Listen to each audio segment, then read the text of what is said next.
Beltways are common around many U.S. cities. When the interstate highway system was planned in the mid-20th century, many major cities planned for interstate loops to encircle them. Some built them early on, while others built them later. Some are even still being planned and constructed today. So I've been here in Denver for just under 2 months now. And that means I've been out here studying and analyzing the transportation infrastructure. And when it comes to Denver, I've gotten very familiar with Interstate 25. But we'll talk about that at a later time. Instead, today we're going to be talking about Denver's Beltway, or lack thereof. We're going to go over why it came to have this hole up in the northwestern section around the city, what actually got built, why it got built, and if that hole will ever be filled. Now, you already know what to do to the video and what to do if you love the content. So let's go ahead and get into it and talk about the Denver Beltway. Back in the 1960s, the Colorado DOT proposed a beltway around Denver to be assigned as Interstate 470 and be built with 90% federal funds and added to the interstate highway system. The Denver City Council approved, and the plans moved forward. However, the project was later attacked on environmental grounds over concerns that it would cause pollution and violate the Clean Air Act. The governor ultimately halted plans for the Beltway based off the response from the Colorado Department of Health. New proposals were outlined, and the governor chose to build a new parkway in the southwestern part of the metro to be known as the Centennial Parkway. As this part of the metro boomed in population, the roadway became a controlled access freeway, mostly up to interstate standards. It became known as Colorado 470 and is signed as such today. After C-470 was completed, many of the cities and towns in the area wanted to see the Beltway continued around the city.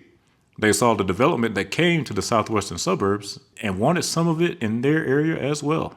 However, by this point, the Colorado DOT no longer had interest in trying to build the Beltway and left the local municipalities and counties to build it themselves as a toll road. So in the 1980s, these cities and towns got together to form a toll authority to construct and operate the roadway. The first section opened in 1991 between I-25 and Parker Road and was the first in the U.S. to use open road electronic tolling.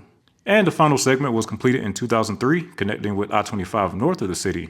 Early on, E-470 didn't see significant traffic, but when the Denver International Airport opened in 1995, its usefulness greatly increased as it became a route for those in the southern suburbs to reach the airport without going through the city.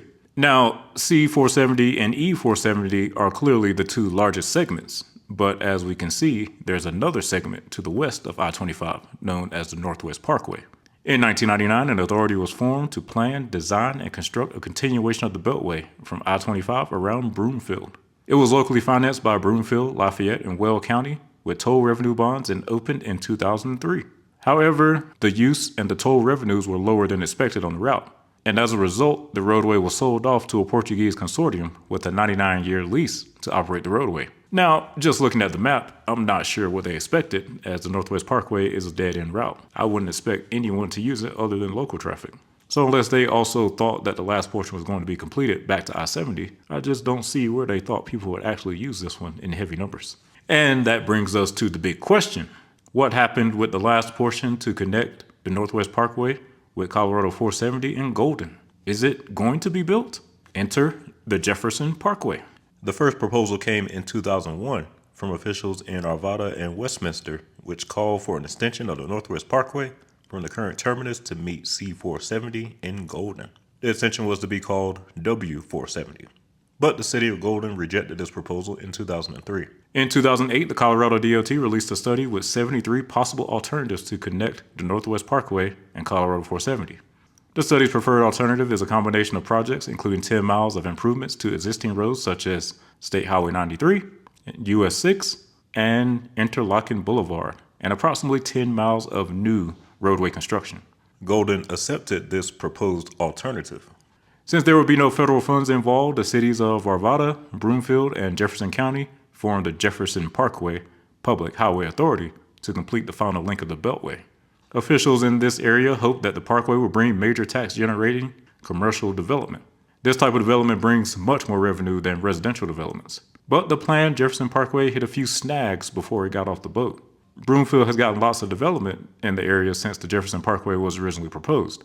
Citing an inconclusive study around the area adjacent to the Rocky Flats National Wildlife Refuge and former nuclear weapons manufacturing plant. The study questioned the possibility of elevated plutonium levels in the area from the former plant. However, in reviewing the results of the independent study, the Colorado Department of Public Health and Environment said that the parkway construction would not pose a risk for construction workers or neighbors. Plus, with the Northwest Parkway no longer Broomfield's responsibility, they don't necessarily need it to generate more traffic and revenue at this point. But Arvada and Jefferson County then sued Broomfield for attempting to withdraw from the authority. Though that lawsuit was tossed in 2023 as a judge ordered these officials to work out their issues amongst themselves.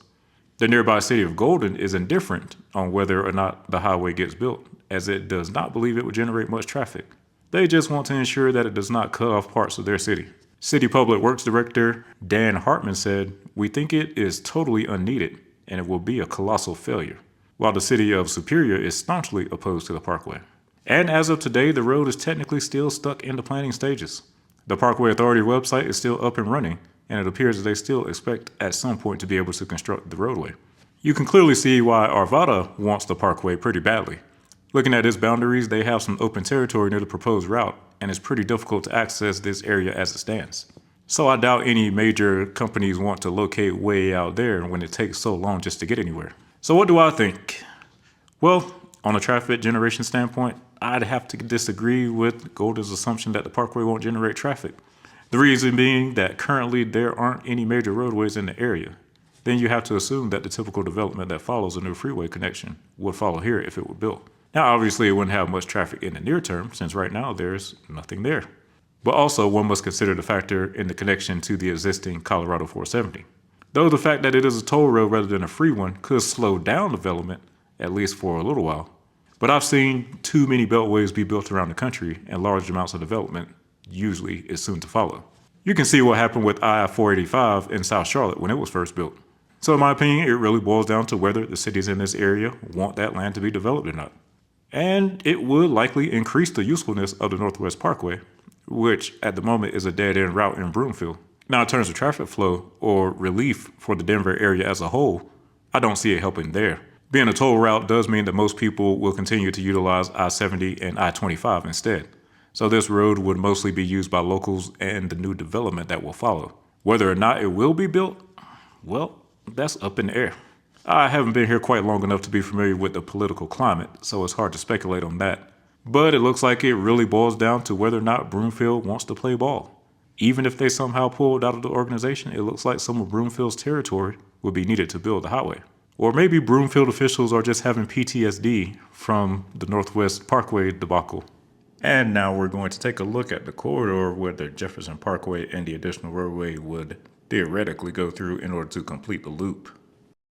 As we can see here in Broomfield, this is the interlocking loop that we're coming down. Broomfield has been able to develop multiple commercial parcels with large businesses and office parks in this area. And the interlocking loop continues up here to Colorado 128, where you can take a right turn to make your way toward Indiana Street. Indiana Street right now is a 2-lane road, and as we can see, there's not much out here. To the right is that Rocky Flats National Wildlife Refuge that we talked about earlier, and that's where the old test site used to be. Then on the left side of the road is what's called the Colorado Hills Open Space. And obviously nothing will be developed on either side of the roadway out here, but the road would need to be widened. And a portion of that Colorado Hills Open Space actually lies within the city of Broomfield. So nothing is getting built out here without their approval. Now, once you pass 96th Avenue, you're in Arvada, and while there's some light commercial development and residential subdivisions out here, it would take you a while to get to Denver proper or even the core parts of Arvada from way out here. So you can see why Arvada wants better access via the Jefferson Parkway to this part of the city. So then I took a right and went down 82nd, where on the right side of the highway you can see some of the residential developments that have already popped up out here. And there's a bit of open space, so the developers are just salivating at the thought of a full controlled access highway running nearby. And finally, I went down Colorado 93 towards Golden. This would be the final leg in the proposed highway to close the loop. And right now, Colorado 93 is mostly 2 lanes, signalized, and had a surprisingly high amount of traffic for a weekday afternoon. It winds through the edge of the mountains and eventually runs into US 6 to tie back to C470 near I-70. The road looks like it already has the footprint for the controlled access freeway out here, so the signalized intersections would just need to be upgraded and converted into interchanges. And overall, from what I see, it looks like Arvada and unincorporated Jefferson County would have the most to gain from the roadway being upgraded. While there would also no doubt be some growth along the corridor in Golden if they allow for it. But I don't think Golden's too interested in growing any further these days. All right, guys, there it is, the Denver Beltway. Do you think it will ever be completed? Or do you think it even should be completed? Why or why not? Let me know what you think down in the comments down below, especially if you live in the Denver area, and I will see you on the next one.